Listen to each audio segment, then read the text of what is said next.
چې کله حسین رضی الله تعالی بالکل یوازې پاتې شو، یوازې تمام مرګري شهیدان شو، صرف زنانه پاتې شوې، بچی پاتې شو، یو ناجوړه د حسین رضی الله تعالی زوی چې د هغه نوم زین العابدین دی، په خیمه کې پروت دی، بیمار دی، هغه پاتې شو. حسین رضی الله تعالی په خپل میدان ته ووتو، مقابل فوج والوي وي قسم په الله کو د حسین په شان بهادر مونږ لیدلی، څلور او یا زخمونه په بدن باندې پراته دي او جنګيږي، تورې په لاس کې نیولې، یک یوازې دی، یک یوازې او جنګيږي. خو د یزید د پوج کې چې کوم کسان دي هغه کوم ارتن شاته کېږي حسین رضی الله تعالی عنہ دا یریږي چې اسنه زما وینه د نبی علیہ الصلوۃ، زما لاسونه د نبی علیہ السلام د نصیب وینه چرته کړل شي، ارسله ورستو کېږي چې زما د لاس حسین شهید نشي ورستو کېږي دي. حسین رضی الله تعالی په اس باندې جنګيږي، خو یو ظالم راغی اس ولې ومړي ولکو. حسین رضی الله تعالی اسنه راتاو شو کنه، نو پیدل شروع شو جنگ کوي، جنگ کوي لګیا دي تور چلی، په دې کې یو بدبخت راغی او گزارې پیو کو د حسین رضی الله تعالی د چپ لاس پرې کو چې پرې کو، په دې کې بل ظالم راغی د شاغړی نیزه په حسین زمو کې داسې اوټم برجو اخوا دی خاطی وته چې وته حسین رضی الله تعالی زمو کې تراتاو شو او شهید شو. چې شهید شو دنه چې کوم ناجوړه بچي په خیمه کې پروت کوم زوی علي ابن حسین زین العابدین هغه ال تچغ کړی وی الحمدلله الحمدلله، ټول زنانه تر ټول شي په چغ ورته شوی، په پلار د شهید شو ته وایي الحمدلله، پلار د شهید شو او ته وایي الحمدلله. زین العابدین په جړه شو، زمونږ بمرو زمونږ روحونه له څوک راځي، بام میدان ته د 1,24,000 پیغمبرانو روحونه راغلي دي، زما د پلار د روح اوچتولو دپاره، د حسین د روح دپاره د 1,24,000 پیغمبرانو روحونه میدان ته حاضر شوي، ځکه مې وایي چې الحمدلله. الله چې کله حسین رضی الله تعالی شهید شو کنه، دلته عبید الله بن زیاد عبید الله بن زیاد لعین لا د حسین رضی الله تعالی سر په خانک کې راوړل شو، سر یې پرې کړی دی او خانک کې ایښی دی، او عبید الله بن زیاد چې کوم د کوفي ګورنر دی هغه د حسین رضی الله تعالی سر راوړو، داسې ورته مخې ته کېښودو. روایتو کې راځي، تاریخ لیکي وایي د عبید الله بن زیاد د ملعون سره د دې لعین سره یوه لښته په لاس کې وه داسې کنه، وایي د حسین رضی الله تعالی دا شونډې پې داسې والي، دا شونډې پې داسې والي کنه، او د حسین رضی الله تعالی د حسن مشهور خلکو به وي حسین ډېر ښایسته دی، نو دا شونډې پې داسې والي، وایي خلک وایي چې حسین ډېر ښایسته دی، مړه په دې کې کوم ځای ښایسته دی. او بیا ورله دا پوزه داسې واله کنه چې دا پوزه په لښته واخې یو صحابي چغې کړې په جړا شو، او د عبید الله بن زیاد دا لاسونه وولو، وایي مه کوه مه کوه مه کوه، د کومو شونډو نه چې قسم په الله ته دا لښته راچې کنه، ما نبي علیه السلام لیدلی چې دا شونډې ښکل کړي دي، د کومې پوزې نه چې ته دا لښته راچې کنه، وایي زما د الله په ذات قسمي چې ما د نبي علیه السلام پوزه لیدلې یم دقه شانتې پوزه وسن چې د نبي علیه السلام د نصیب پوزه ده، دا مه وخه په لښتو باندې، دا ته څه کوې دا ته څه کوې. بیا عبید الله بن زیاد د حسین رضی الله تعالی دا سر یې راواغېستو، دا سر او د نبی علیه السلام د خاندان بیبیانې دي، او یو ناجوړه بچی دی د حسین رضی الله تعالی زین العابدین، دا د یزید دربار ته یې راوستل، پوجیانو راوستل، او عبید الله بن زیاد خوشحالي چې ماله به یزید اوس لوی انعام راکړي که نه، ماله به لوی انعام راکړي، د حسین سر به له راوړو د هغه نه به خلاص کړو. نو چې کله دا سر د یزید مخې ته کېښودی شو که نه، نو یزید ورته وویل عبید الله بن زیاد ته تا ته خو ما دا نه وولي چې دی قتل که، دا خو بغیر هم د دې نه کېده، وایي ستا مور څومره بدبخته ښځه وه چې ستا غونته بدرنګه زوی زېږولی چې تا د نبي علیه السلام نصیح قتل کو.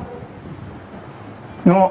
تاریخ لیکي وایي د نبي علیه السلام د خاندان زنانه چې څومره وي که نه، هغې به ځان باندې غټې غټې سردارې راچولې، داسې ښکته ځمکې ته یې کتل، ټولې زنانه د اهل بیت چې کومې زنانې غټې سردارې پرې پرتې وي داسې ځمکې ته یې کتل. د حسین رضی الله تعالی دا ناجوړه زوی دی پاتې شوی دی، دې مو چې یو ظالم په ده باندې هم توره اوچته کړه، خو بل یو کس راغی دې ناجوړه دی دې مو وجنه. نو دې چې کله د یزید دربار ته حاضر شو نو ده هم داسې ځمکې ته کتل، ښکته یې کتل. نو یزید ورته وایي دا لږ څوک دی دا وړه ښکته چې ګوري دا بد شوی چې دی، وایي دا د حسین زوی دی که نه، دا د حسینو زوی دی، وایي څه دې نوم دی، وایي زین العابدین، وایي زین العابدین بره ما ته لږ وګوره که نه ولې ځمکې ته ګوري. نو زین العابدین ورته څه وایي په ژړا شو، وایي زه هغې مخ ته څنګه وګورم چې په کوم مخ باندې د الله لعنت ورېږي، ای یزیده زه ستا مخ ته څنګه وګورم چې په کوم مخ باندې د الله غضب ورېږي، زه هغې مخ ته څنګه وګورم چې د کوم مخ او د کوم لاس د وجې نه زما بابا قتل شو، زه هغې مخ ته څنګه وګورم چې کوم لاسونه او کوم مخ زما د بابا په مرګ کې ملوث دي. او بیا فاطمه رضی الله تعالی عنها د حسین رضی الله تعالی لور ده، فاطمه رضی الله تعالی لور ده، د مور نوم یې فاطمه که نه، خو خپلې لور له یې فاطمه نوم ایښی و. وایي دا زنانه پکې څوک ولاړه دا غټ څادر چې پې پروت دی، وایي دا فاطمه د حسین لور ده که نه، دا یې لور ده. نو خپلې ټبر ته یې وایي دا زنانه ځه خپل کور ته بوځه، دوی اخوا بوځه کور ته. فاطمه ورته وویل وایي ای لعینه زه ستا کور ته نه ځمه، ای بدبخته زه ستا کور ته نه ځمه. وایي واوره ای بدبخته یو څو خبرې زما واوره، مونږ د نبي علیه الصلاة والسلام خاندان یو، مونږ اهل بیت یو، مونږ سیدان یو، ته به مونږ ته د وینځو په نظر د نن نه بعد ګوري، حاله حیا نه درځي، ته به د نبي علیه السلام د کور زنانه ورته د وینځو په نظر ګوري. نو خپلې ټبر ته یې وویل یزید وایي زه ورله جواب نشم ورکولی ته ورله ورکړه، زه ورله جواب نشم ورکولی ته ورله ورکړه. هغې ورته وویل ټبرې وایي راځئ زموږ کره کور ته، وایي نه ځم ستا کور ته، وایي چېرته ځئ، وایي موږ مدینې ته ولېږئ، زه خپل بابا ته شکایت کوم چې ستا نوستی ستا امتیانو په ظلم شهید کو. زه خپل بابا ته شکایت کوم، زه د نبی علیه السلام روزې سره ودرېږم، زه ورته په چغو چغو ژاړم چې راشه امتیان دې وګوره ستا د بچي سره یې کوم ظلم وکړو. ما ته مدینې ته ولېږه، ما مدینې ته وولېږه، زه د نبي اسلام قبر ته ژاړم. دا حسین رضی الله تعالی په دې بې دردۍ سره دوی شهید کو. او چې کله حسین رضی الله تعالی څنګه شهید شو کنه، نو مدینه منوره کې ام سلمہ دا یو زنانه رضی الله تعالی عنها، هغه د خوبه ناسه پیرا پاسېده، داسې چغه یې کړه. خلک ورته راټول شوي، ولې دې چغه وواله؟ ما په خوب کې نبی علیه الصلاة والسلام ولیدو، ویښته په ډېر ببرو د خاورو څخه و، او یو د شیشې بوتل ورسره په هغې کې ورسره وینه وه. ما ورته ویل چې یا رسول الله دا دې څه حالت جوړ کړی، دا ولې؟ ما ته ویل چې بچیا زما نوسې نه دی حسین، هغه خلکو ډېر په بې دردۍ شهید کو، زه د هغه شهادت له تلم په دې بوتل کې مې وینه راوړه. هلته کې مدینه منوره کې خبر شوله چې دلته څنګه به حسین رضی الله تعالی توره وچلېدله. وروڼو غرض مې دا کو چې دا ورځ هغه ورځ ده، ښه دردناکه ورځ ده چې په دې باندې حسین رضی الله تعالی ته څه میلاو شوی دی؟ شهادت میلاو شوی دی. د حسین رضی الله تعالی په شهادت باندې موږ له ویر نه دی پکار، موږ له جړاګانې نه دی پکار، موږ له دا پکار دی چې حسین رضی الله تعالی شهید شوی ولې و؟ ولې شهید شوی و؟ باطل ته یې سر نه و ټیټ کړی ځکه شهید شوی دی.